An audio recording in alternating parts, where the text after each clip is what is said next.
መጀመሪያ የእናቲቱን ቤተክርስቲያን የታላቋን ቤተክርስቲያን ታሪካዊት ቤተክርስቲያን ጥሪ አክብራችሁ በመምጣታችሁ ትመሰግናላችሁ። ጉዳዩ ኃላፊነቱ የሁሉም ነው። የሊቃውንተ ቤተክርስቲያንም የቅዱስ ሲኖዶስም የእያንዳንዱ ክርስቲያናዊ ሕዝባችንም የሁሉም ኃላፊነት ነው። ቤተክርስቲያኒቱን ለመጠበቅ ለመንከባከብ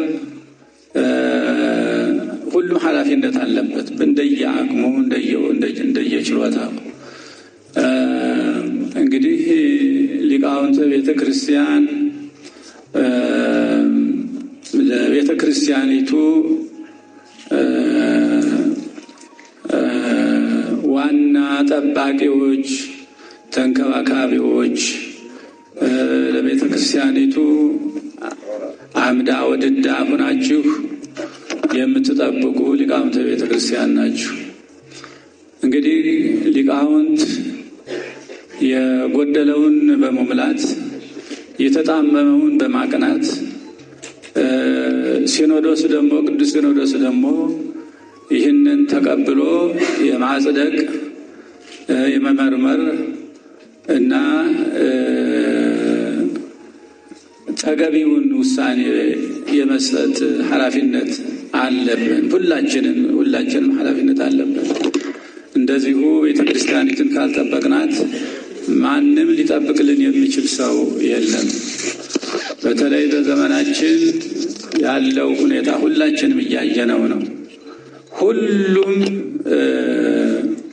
በዚህ በሚዲያ በህዝባዊ ሚዲያ በሚባለው ሚዲያ ምላሱን የሚያሾል የለም። እንደፈለገ ትንሹንም ትልቁንም እንደውም መግቢያ ካገኘ በቃ ዝም ብሎ መዝራት ነው። የሚከለክለው የለም፣ የሚቆጣው የለም፣ የሚያርመው የለም። እንደፈለገ ይዘራዋል ነገሩን ሁሉ። ታሃቡ ፍኖተ ለሰይጣን ለመረከበ ንሲተ ሞአውቱ ያብዮ ለስጠቱ። ትንሽ ነገር ካገኘ በአሁኑ ጊዜ ያለው ሁኔታ አገርን የሚያቃጥል ነው፣ አገሩን የሚያነድ ነው። እና ለዚህ እንግዲህ ይሄ ከመሆኑ በፊት ሊቃውንተ ቤተክርስቲያን ኃላፊነት አለባችሁ። ቤተክርስቲያናችሁን ለመጠበቅ እስካሁን ድረስ ጠብቃችሁ ያኖራችኋት እናንተ ናችሁ። የአባቶቻችሁን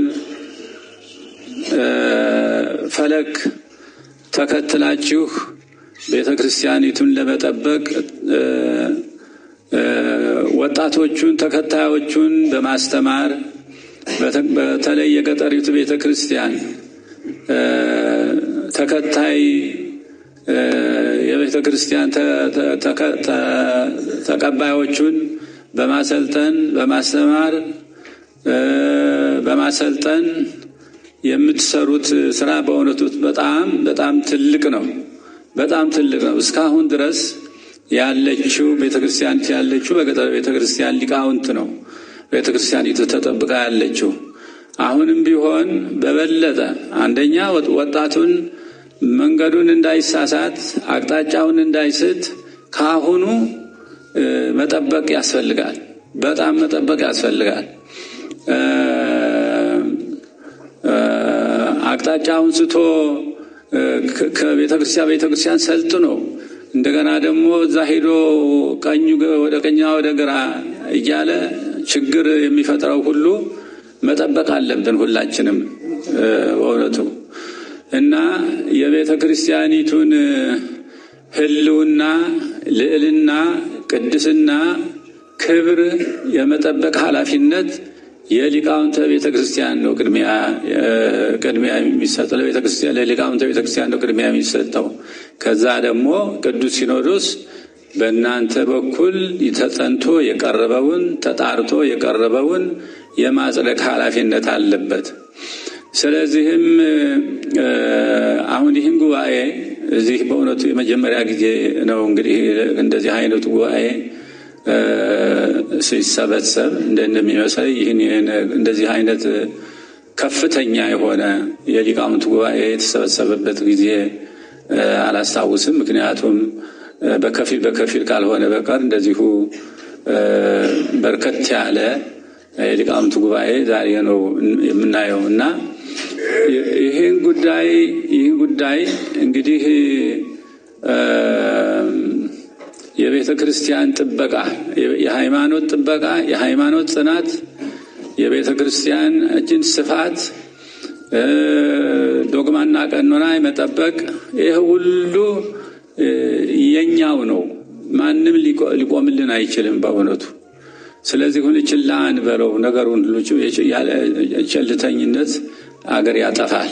ዛሬም እዚሁ ጉባኤ ያው ታላቅ ጉባኤ ነው። ይሄ ጉባኤ እንግዲህ በዚህ ለተወሰነ ቀን በምትሰነብቱበት ጊዜ ተመካከራችሁ